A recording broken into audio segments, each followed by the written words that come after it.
Hi guys, welcome to your second video for this week. So your first one was about protists and this one is about fungi. So if you're watching this one first, this is actually number two, and you might want to go back and watch the protist one first. It doesn't really matter what order you do them in because they don't really build off of each other, but this is technically video number two for the week.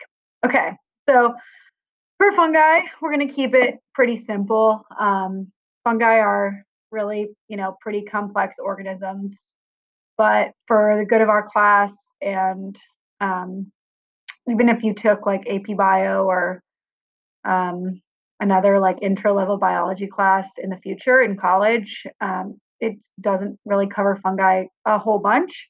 So we're going to keep it pretty simple and just kind of talk about the basics. To start off, just like I did for protists, I'll tell you guys a bit about just fungi in general. So fungi, let's see, there we go. Fungi are heterotrophic, which we talked about that word in the protist video, but heterotrophic means that they have to eat something else, so they can't make their own food. They're always eating another organism. And they're eukaryotic, and they can be multicellular or unicellular, depending on the fungus. And we'll talk about 3 different types as we go through this, but that's the general description of all fungi. So they're always going to be things that eat other organisms. They're always going to be eukaryotic, which means their cells have a nucleus, and they could be unicellular or they could be multicellular, just depending on the fungus. So the first group that we're going to talk about is this picture right here, and these are yeasts. So group number 1 is yeast. And there are different types of yeast, but this is just one picture. Yeast are unicellular fungi. They reproduce by budding, which is an asexual form of reproduction. Oops. So basically what they're doing is one of the yeast cells will grow a bump off of it, and it will get bigger and bigger and bigger until it's a full-sized yeast organism. And then that full-sized yeast organism will break off of the parent organism, and it will be its own functioning yeast, which when you think about that is pretty crazy. Like, think about if humans could do that, it would be like you growing a like bump off your shoulder, and it would get bigger and bigger and grow arms and legs and a head, and then it would like be an exact copy of you. That would be nuts. We don't do that, obviously, but that's how it works for yeast. So in this picture, you can see this yeast right here is doing budding. And there's some other ones in the picture that are also are in the process of reproducing through budding, but that's how it works. So yeasts are going to be pretty simple when it comes to fungi. They are heterotrophs, like all fungi are. So usually what they're eating is sugars, which is why if you ever have baked using yeast, you put the yeast into the dough, and then the yeast is actually eating the sugars and producing carbon dioxide as a result of eating the sugar. That's the waste product, and that's what makes your dough rise, is the release of carbon dioxide by the yeast because of the sugars that they ate. When you buy yeast at the grocery store, you buy it in like a packet or a jar, and it's dehydrated. So it actually is alive. It's just like dormant. And then when you eat it, the sugar that's in the dough, it becomes activated and like goes back into its more alive state, which is, pretty cool. There's also there's other types of yeast besides just the kind that you would buy at the store. So there's a type of yeast that's called nutritional yeast, which if you're vegan or someone in your family's vegan, you might have heard of before, but it's basically like kind of looks like flakes that you would like shake onto a like Parmesan cheese kind of, and it has like a cheesy flavor, and people who are vegan eat it as like a cheese substitute. But yeah, so that's yeast. So I'm just going to put on here that some good things about yeast are that it is useful for food production. And an example of that is bread. The bad is that it can cause infections. If yeast like overpopulate an area, it can cause an infection, which is the bad news. But most of all, like most generally, yeast are beneficial, helpful fungi. So yeah, that's yeast. Pretty simple. Okay, second type of fungi that we're going to talk about is mushrooms. And I put this picture here just so you could see that there are so many different types of mushrooms. And this is only, again, just kind of like a very small sampling of the different types of mushrooms that exist. So, you know, they can be really beautiful and really diverse and really cool. You might have experienced mushrooms like pop up in your yard. They always will pop up after it rains. And that's because the majority of the fungus is actually underground, hidden from sight all the time. They're actually really hard to get rid of. So I had an issue where mushrooms started growing out of one of my house plants in my old apartment, and I would try to just like pluck them out because I didn't like them. They were like little yellow mushrooms. And they would just come right back. And that's because the majority of the fungus's body is underground. So actually the largest organism in the world right now is a 4-mile long fungus in Utah, and it's underground, which is crazy, but it's the world's biggest organism. Okay, so mushrooms are multicellular.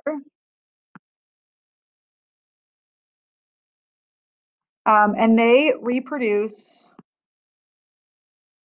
using spores, which are kind of like tiny, tiny little seeds. So in the mushroom, there are actually spores inside of it. If you have ever like looked at the mushrooms that you eat, where there's like little gills on the insides of the mushrooms, the spores are released from there.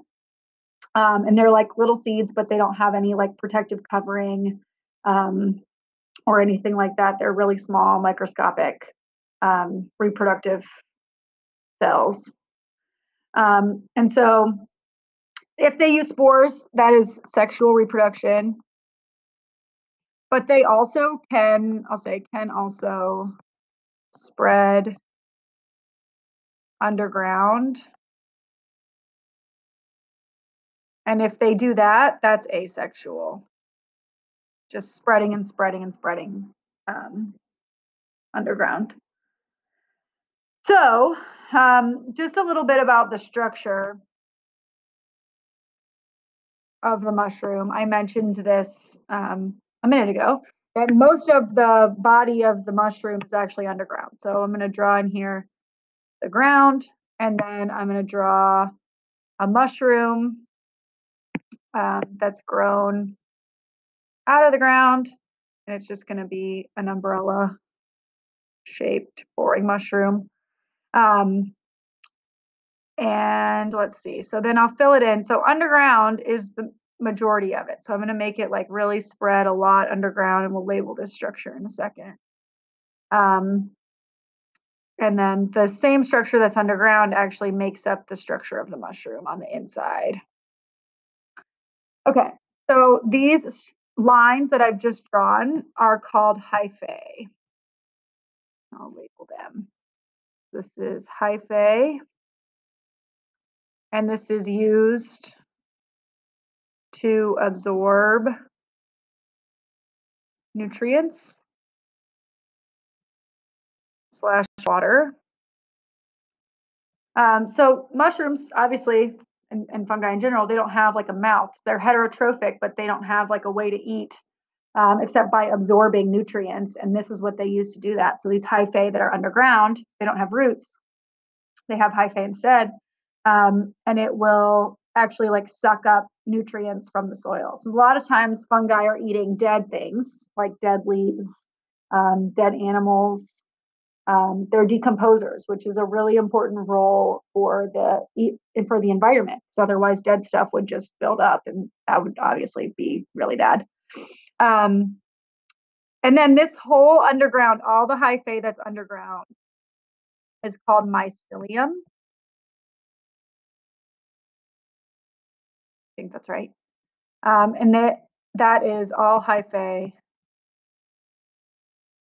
underground. And that is the main body of the fungus, is the mycelium. And then finally, you have the mushroom, which is actually in science called the fruiting body. So the whole function of the mushroom is for reproduction, used to release spores. And that is the structure of a mushroom. I'm going to add a link on Edpuzzle to the zombie ant fungus that actually is a parasitic, pathogenic fungus of insects. So you can check that out. It's really pretty cool. There's no mushrooms that are pathogenic towards humans, but there are some that grow actually like out of the heads of ants and other insects, which is pretty crazy. I'll put that link on there so you can watch it. But let me just go over here and say that the benefits of mushrooms are that obviously they are a food source. Now, with that, there's a lot of really toxic, poisonous mushrooms that I would not recommend that you eat. Never, ever just go into your yard and pick a mushroom and eat it. If you're going to eat a mushroom, make sure it's a species that has been confirmed edible, and you're good to eat it. Yeah. So that's a benefit. Another benefit of them is that they are decomposers. So they're like the recycling system of the ecosystem, which is really great. And then I'll say like negatives are that they can be toxic, and can be pathogenic, which just means causes disease, slash parasitic, which means that they're living off a host. In this case, it's insects. So that's the facts about mushrooms. Okay, so let me go down to our next fungus type. This is the last type we're going to talk about, and these guys are called molds. Oops, it should be number 3. Mold. So mold, I'm sure you're familiar with. You've probably seen it grow on some old food. It really likes bread. It likes to grow on bread a lot. But mold is a multicellular fungus. It can be sexual or asexual.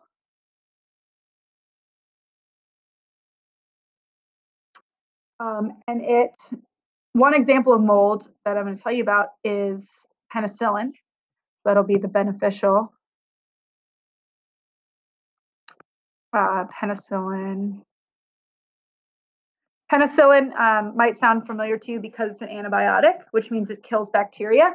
So we actually use penicillin, which is now like derived from mold, to kill off bacteria. And it was discovered on accident because there was a scientist who was growing bacteria on a plate that looks like this.